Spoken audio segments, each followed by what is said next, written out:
شہید مطہری ہیں، شریعتی کا واقعہ ہے کہ گاڑی میں سوار ہوئے اور ان سے جو ڈرائیور تھا وہ ایتھیس تھا، یعنی سیکولر ٹائپ بندہ تھا، اللہ کو نہیں مانتا تھا. تو اس نے کہا کہ شریعتی میں خدا کو نہیں مانتا اور آپ بڑی خدا کی پرچار کرتے ہو، کہ دیکھو اگر ہم دونوں مر گئے اور مرنے کے بعد کوئی خدا نہ تھا، یہ مولویوں کی باتیں ہیں، برزخ ہوگی، قیامت ہوگی، فشار قبر ہوگا، وادی سلام و وادی برہوت، کہ اگر مر گئے کچھ بھی نہ تھا، بس آئے ایک مچھر کی طرح دنیا میں زندگی جی اور مرنے کے بعد کچھ بھی نہیں تھا. کہ شریعتی پھر تو گھاٹے میں ہے، میں نے تو سارے مزے لوٹ لیے. ہاں تم اس ڈر کے چکر میں کوئی قیامت ہے، کوئی جہنم ہے، کوئی حساب و کتاب ہے، تو نے دنیا سے تو کوئی مزے نہیں لوٹے، میں نے تو سارے مزے لوٹ لیے. میں نے کہا نا، عقل مند کیا ہوتا ہے؟ حکیم ہوتا ہے. اور صاحب حکمت کی ایک نشانی یہ ہے، وہ زندگی میں احتمال ضرر ضرور دیتا ہے. سنیے جواب ان کا. انہوں نے کہا ٹھیک ہے ڈرائیور صاحب آپ سچ کہہ رہے ہیں، فرق یہ ہے مزے آپ نے تھوڑے زیادہ لوٹے ہیں، اور ایسا بھی نہیں کہ شریعتی نے کوئی مزہ نہیں لوٹا. ہر وہ مزہ جو خدا نے میرے لیے حلال قرار دیا اسے میں نے لیا ہے. کھانا تو بھی کھاتا ہے، کھانا میں بھی کھاتا ہوں، فرق یہ ہے کہ شاید میں بکری کا کھاؤں تو سور کا کھا لے. میں نے خود کو تھوڑا حدود میں رکھا ہے. شربت میں بھی پیتا ہوں، شربت تو بھی پیتا ہے، فرق یہ ہے تو تھوڑی نشے والی پی لیتا ہے، ہم وداؤٹ نشے والی پی لیتے ہیں. لذت نکاح میں نے بھی لی، لذت نکاح تو نے بھی لی، فرق یہ ہے میں نے خود کو حدود میں رکھا ہے، تو نے اپنے لیے کوئی حد نہیں رکھی. لباس تیرے بدن پر بھی ہے، لباس میرے بدن پر بھی ہے، میں تھوڑا کنٹرولڈ ہو کے اس دنیا میں زندگی جی رہا ہوں. ایسا نہیں کہ مزے میں نے نہیں لیے، سکون میری زندگی میں بھی ہے. اس نے کہا تو سچ کہہ رہا ہے، اگر ہم دونوں مر گئے اور مرنے کے بعد کچھ نہ تھا تو نہ تو نقصان میں نہ میں نقصان میں. تو بھی جیا میں بھی جیا، تو نے بھی کھایا میں نے بھی کھایا، تو بھی گھوما میں بھی گھوما، فرق یہ ہے تو تھوڑا آزاد قسم کا تھا، میں نے خود کو حدود میں رکھا ہوا تھا.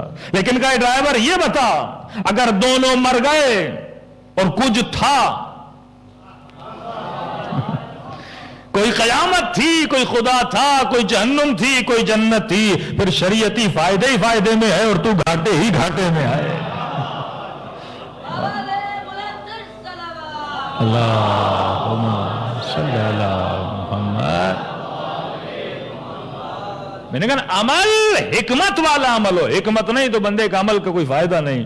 کہ ڈرائیور یہ بتا، اگر تو اب ہم اس روڈ سے جا رہے ہیں، مثلا تجھے تہران جانا ہو مشہد سے، اور 2 راستے ہوں تہران جانے کے، مثلا ایک راستہ 1000 کلومیٹر کا، دوسرا راستہ مثلا 1100 کلومیٹر کا، 100 کلومیٹر لمبا ہے، اور تو نے لمبے راستے کو چھوڑ کے شارٹ کٹ پہ چلنا چاہا تھا، اور اچانک راستے کے بیچ میں، یہ سنیے گا بات بڑی عقل والی بات ہے، راستے کے بیچ میں کوئی انجان فرد کھڑا ہے جسے تو نہیں جانتا، اور وہ تجھے یہ بولے کہ بھائی اس راستے سے نہیں جانا، لمبے والے راستے سے چلے جاؤ. آپ پوچھو کیوں نہ جاؤ؟ کبھی ابھی سنا ہے 4 گاڑیوں کو ڈکیت نے ڈکیت لیا ہے، چوری کر لیا ہے، 2 لوگوں کو مار دیا ہے، کڈنیپ بھی کر لیا ہے، بڑے خطرناک لوگ سامنے کھڑے ہیں. کہ جاؤ گے؟ کہ پاگل تھوڑی ہوں. ڈرائیور کہہ رہا پاگل تھوڑی ہوں. کہ کیوں؟ کہ بندے نے بتایا کوئی راستے کھڑے ہیں. کہ تو بندے کو جانتا ہے؟ کہ نہیں. کہ پتا بھی ہے سچا ہے یا جھوٹا ہے؟ کہ نہیں. کہ پھر اس کی بات پہ اتنا یقین کیوں؟ کہ اس کی بات پہ یقین نہیں، عقل مندی کا فیصلہ یہ بندہ احتمال ضرر دے، اگر چور ہوا تو،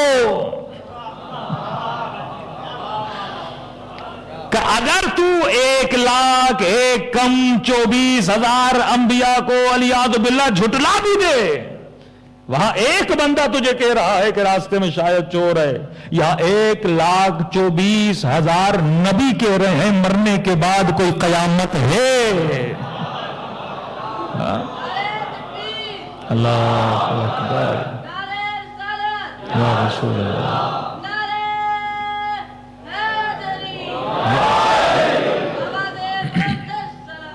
اللہم صلی علی محمد. مطلب بندہ نبیوں کو نہ بھی مانے، ایک بندہ اللہ میں کہتا ہوں نبی کو نہ بھی مانے، اس کی صداقت کو بھی نہ مانے، کسی بات کو، لیکن 1,00,000 بندے آ کے ایک ہی بات کریں، 1,24,000 بندے ایک ہی بات کریں کہ خدا ایک ہے.